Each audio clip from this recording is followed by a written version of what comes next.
시청자 여러분께 문안 인사드립니다. 현월TV 채널지기 현월입니다. 날이 굉장히 추워졌습니다. 네, 굉장히 추워졌고요. 아무튼 간에 하체를 따뜻하게 해야 되겠죠. 자, 오늘부터는 이제 10계명 제 6계명을 공부하도록 하겠습니다. 자, 그래서 하나님이 주신 사람들과의 관계의 계명 가운데 6계명. 자, 살인하지 말라는 이 짧은 한마디 말씀 안에 들어있는 의미가 엄청나게 광대하다는 것을 여러분 기억하십시오. 성경 전체적 맥락에서 이 말씀을 주신 의미를 파악하기 위해서는 사실은 몇 번의 강의로는 어림도 없습니다. 하나님께서 먼저 이스라엘에게 이 계명을 주신 뜻을 상고하고 21세기를 살아가는 우리들에게 실제적으로 주시는 가르침을 상고하는 것으로서는 뭐 두세 번의 시간으로 충분하다라고 볼 수도 있겠죠. 살인하다란 말의 히브리 원어는 라사입니다. 이 동사의 기본적 의미는 뭐냐면 불법적으로 사람 죽이는 행위입니다. 그러므로 우리가 성경에서 죽이지 말라는 말과 살인하지 말라는 말을 구분해야 돼요. 이거 구분해야 됩니다. 구분해서 이해해야 돼요. 인권충들이 말하는 그런 무조건적인 살인을 반대한다는 그런 식의 논리를 펴면 안 됩니다. 왜냐하면 살인하지 말라는 말을 누군가를 죽이지 말라는 그냥 포괄적 명령으로 이해를 해버린다면 성경에 등장하는 사형제도라 또 하나님이 명령하셔서 수행한 이제 가나안 정복 전쟁을 비롯한 여러 전쟁들이 있지 않습니까? 상대방을 죽이는 것 자체가 다 불법이 되지 않습니까? 성경은 스스로 자가당착 모순에 빠지는 결과를 초래하게 되는 것이죠. 그러므로 히브리 원어의 기본적 의미는 불법적으로 사람을 죽이는 행위라는 말을 주목을 해야 됩니다. 불법. 자, 그렇다면 어떤 법에 의해서 불법이냐? 어떤 법의 위반에 의한 불법이라는 말이냐? 바로 하나님의 법이죠. 하나님의 법에 위배되는 불법을 말하는 겁니다. 반대로 말하면 하나님의 법에 의해서 이루어지는 살인행위는 합법인 것이죠. 즉 하나님이 허락하신 전쟁, 하나님의 법 질서를 위반한 자에 대한 사형 집행 등에서 쓰이는 살인행위는 성경에서 라사가 아니라 할라크라는 동사가 사용되었습니다. 즉 하나님은 결코 자기 모순에 빠지는 분이 아니라는 거죠. 기본적으로 살인에 대한 이런 기본적인 용어를 좀 의미를 우리가 파악한 뒤에 이제 살인하지 말라는 명령을 통해서 하나님께서 우리에게 가르치시고자 하는 의미를 명백히 할 수 있다라는 것을 먼저 용어 정리했습니다. 자, 보십시다. 첫 번째로 우리가 이 시간에 살펴봐야 될 것은 살인이라는 것이 생명을 끊는다라는 뜻 아닙니까? 생명을 끊는다는 것에 대해서 상고하기 전에 생명이 뭔지를 알아야 그것을 파괴하는 행위에 대한 정의가 가능하게 되지 않겠습니까? 자, 이 시간에 그걸 한번 살펴보겠습니다. 성경에서 생명에 대해 처음으로 등장하는 것은 하나님께서 아담을 만드시고 그의 코에 생기를 불어넣으시자 그가 생명이 되었다. 자, 이 사실부터죠.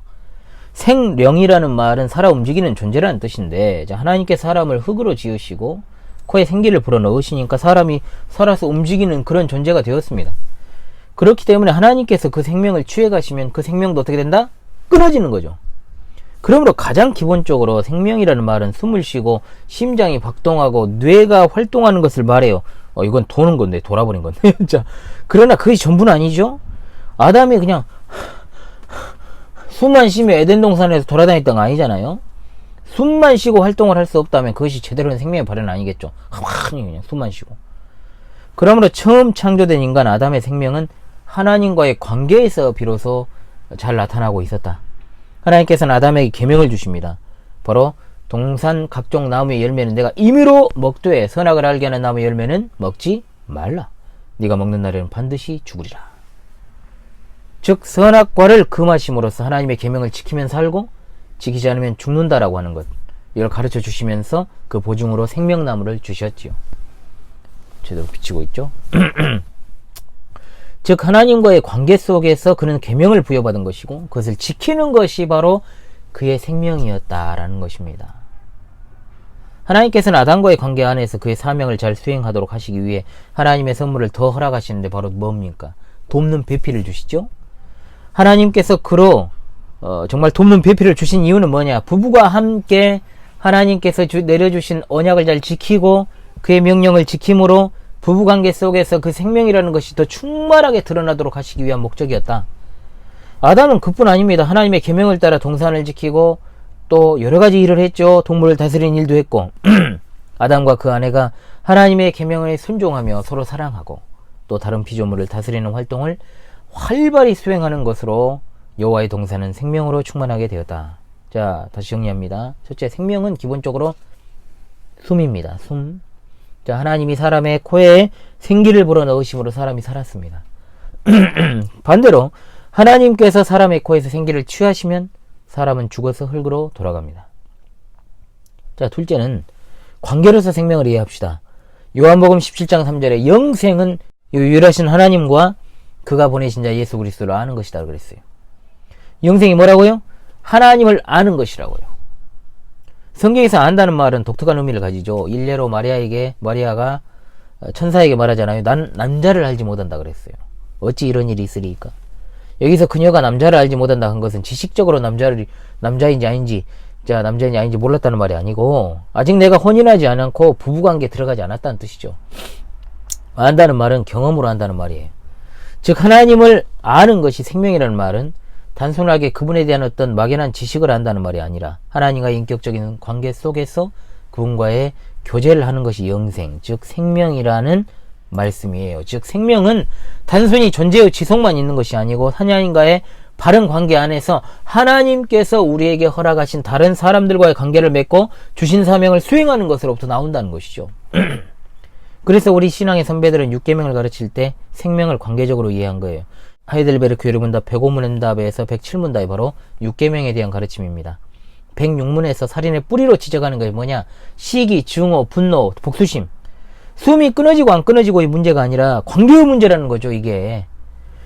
그렇다면 이 6계명의 범위는 엄청 광범위한 겁니다, 여러분. 단순히 누군가의 숨을 끊어버리는 행위는 물론이고요. 하나님께서 내 앞에 주신 저 사람과의 관계가 싫어. 시기와 증오와 분노와 복수심이 있어. 그러한 사람이 내 옆에서 사라지길 바래. 때로는 없애버리라고 마음을 먹어. 실행에 옮기지 않더라도. 몇 번 죽여버리고 입으로. 그렇죠? 모두가 바로 살인이라는 거죠.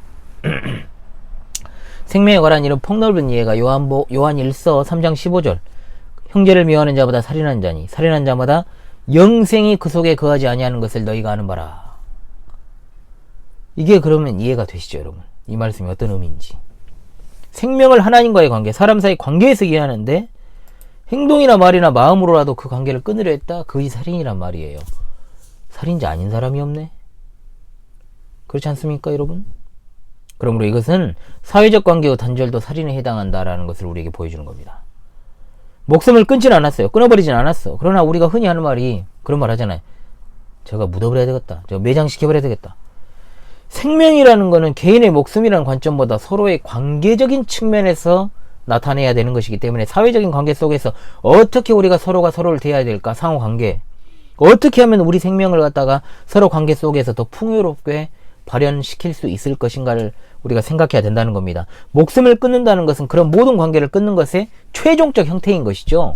최종적 형태. 그러므로 성경은 그러한 최종적인 형태로 나아가는 출발점을 제공하는 어떤 서로의 관계를 단절하는 마음이나 생각이나 말이나 행동 이런 모든 것들이 다 살인이라고 가르친단 말이죠. 엄청나죠.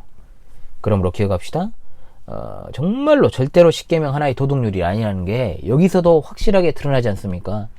하나님께서 세상을 다스리시는 방식이 부모를 가정의 직분자로 위에 주신 권세로 주신 것에 있다라고 지난 5계명에서 우리가 배웠다면 제6계명을 통해서는 하나님께서 세우신 사회 질서를 놓고 우리에게 주시는 계명이라는 것을 기억합시다. 하나님께서 이루시려는 이 거룩하고 성별된 사회 속에서 서로의 인격을 존중하는 것, 그리고 생명을 발휘하는 것, 발현시키는 것, 살도록 그렇게 살아가도록 위해서 그 극단적인 형태는 목숨을 끊는 행위를 금하신 것이고 사랑의 그 관계 속에서 생명의 관계가 풍성하게 나타나도록 하라는 뜻이 이 살인하지 말라는 명령에 담겨 있다라는 것입니다. 이 놀라운 뜻을 우리가 알게 되었네요. 여러분 이번 시간 다시 한번 복습하시고요. 10계명 제6계명의 첫 시간을 마치도록 하겠습니다. 여러분 이번 시간도 수고하셨습니다. 다음 시간에 뵙겠습니다. 감사합니다.